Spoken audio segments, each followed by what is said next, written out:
Biden signs $280 billion CHIPS Act in bid to boost U.S. over China. The legislation sets aside $52 billion specifically to bolster the U.S. computer chip sector.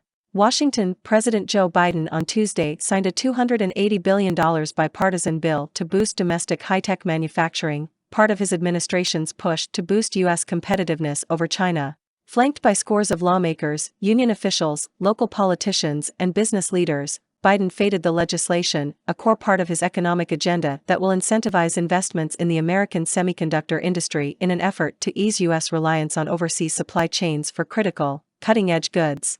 The future of the chip industry is going to be made in America, Biden said in a sweltering Rose Garden ceremony Tuesday, referring to the diminutive devices that power everything from smartphones to computers to automobiles.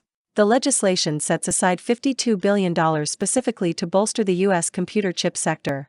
The bill has been more than a year in the making, but finally cleared both chambers of Congress late last month with significant bipartisan margins. The Senate passed it 64-33, with 17 GOP senators supporting it, while the House quickly followed suit with a 243-187 vote that included 24 House Republicans in favor, even though party leaders began urging their ranks to vote against it after Democrats advanced a separate sweeping bill focused on climate and health care.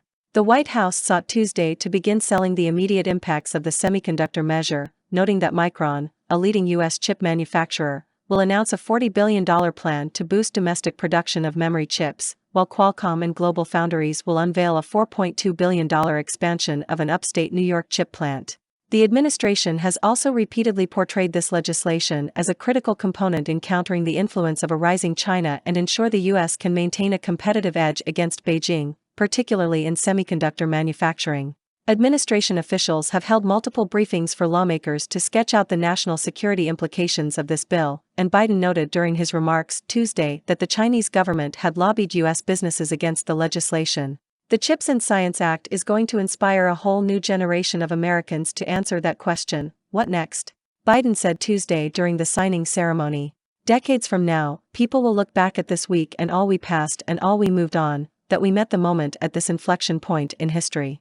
Tuesday's ceremony is one of several public events Biden has scheduled since recovering from COVID-19, including a visit to flood-ravaged Kentucky on Monday and another signing event on Wednesday for legislation aiding veterans who have suffered from toxic burn pits. But Biden appeared to be dealing with some residual symptoms, coughing heavily several times during his remarks and apologizing at one point for doing so.